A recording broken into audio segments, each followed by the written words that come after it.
Alright, good people, welcome to FiddleHed Fiddle Lessons. Let's add double stops to the tune Kesh Jig. Alright, this is an intermediate lesson, so if you haven't done double stops before, I recommend doing more basic lessons on those first, and also learning the simple basic version of Kesh Jig before attempting this. Alright, let me just play the whole thing, and then we'll break it down part by part.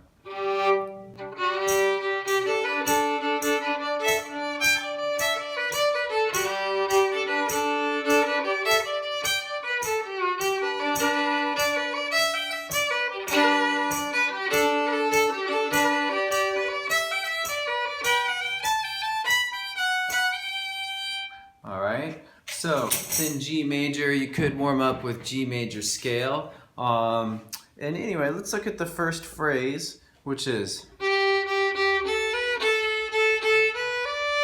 Alright, and so first start by playing open G and D3. So before going on, I want you to really practice this a lot until it sounds amazing, until you can just do it comfortably. Good. So the next thing I'll have you do is open D and A. Alright? And then what we do is we put those first notes together.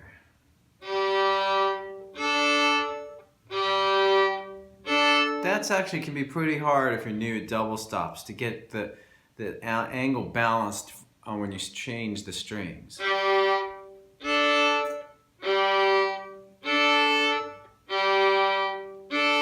So again, that would be another great thing to pause and practice. I'm going to keep rolling for now. So far we have. Now we're going to add A1 and open D. That's what we added. Okay, so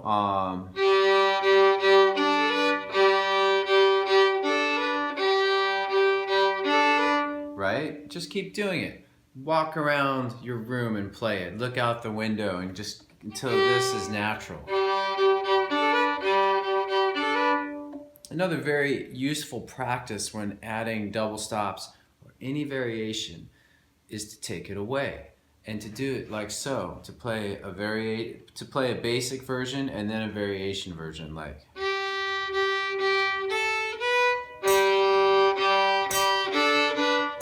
And keep alternating.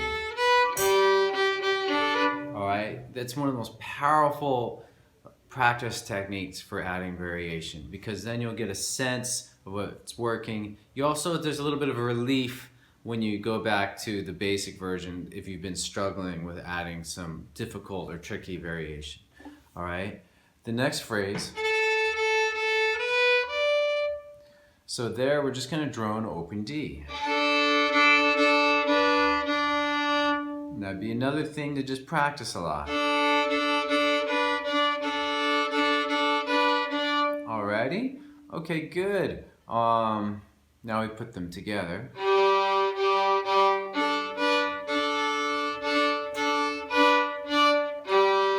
And so on.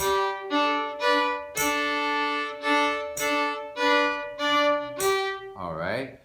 Good, okay. So that's the first quarter and the third quarter. I want to offer something to more advanced players. Another way to do this, instead of open D and A3, you could play D3 and A3 together. It follows the chord progression a little bit more closely then. So we have.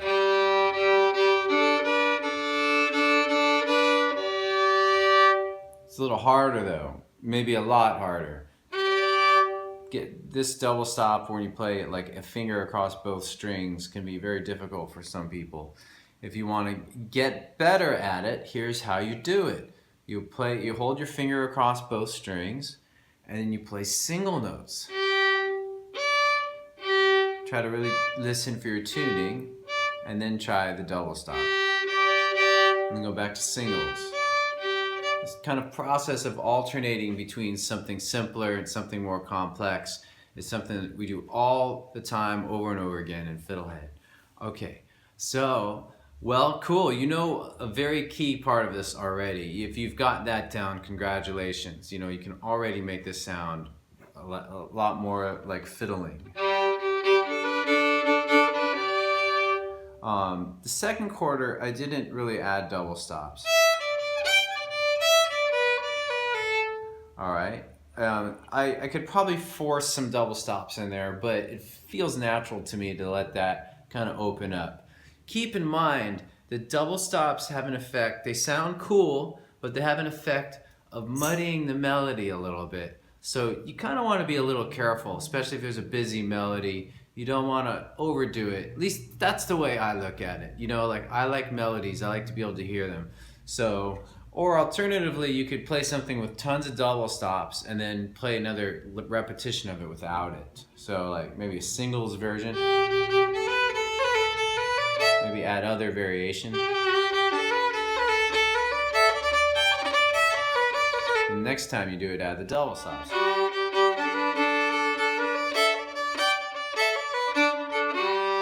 All right. 1, 2, 3, 4, 5, 6.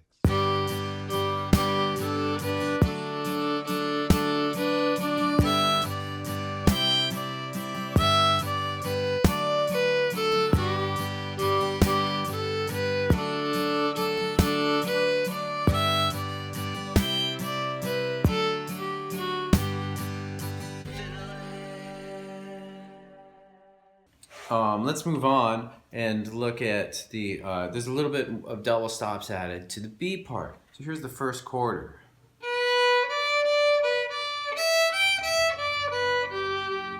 Here it is with double stops.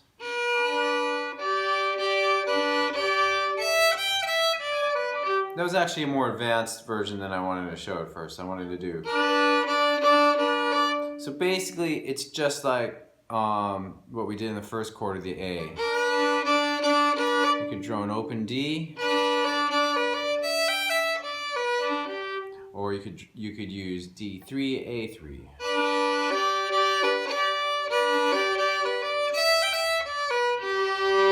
And when you land on that D3,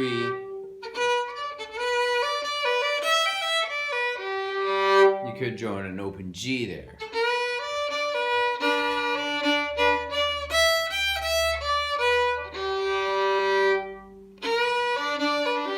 Now in the second quarter, we could, for this part, we can draw an open D or open A.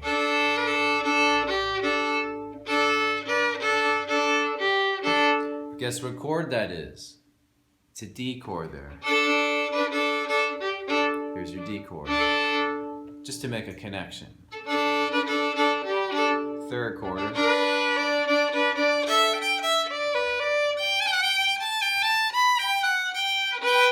For more advanced players, on the fourth quarter, you could do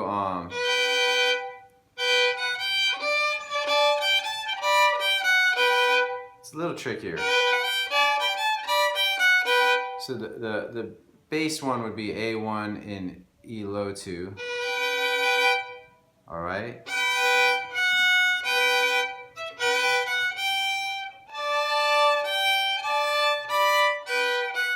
A3 and E3, and then keep the 3 on A down.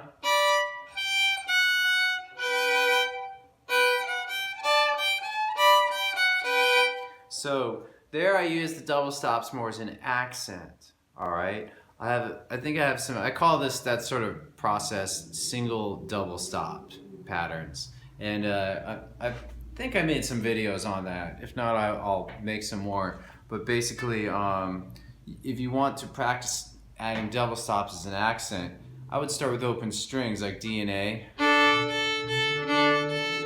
and use a double stop on the first beat, and then, so we're doing a jig here.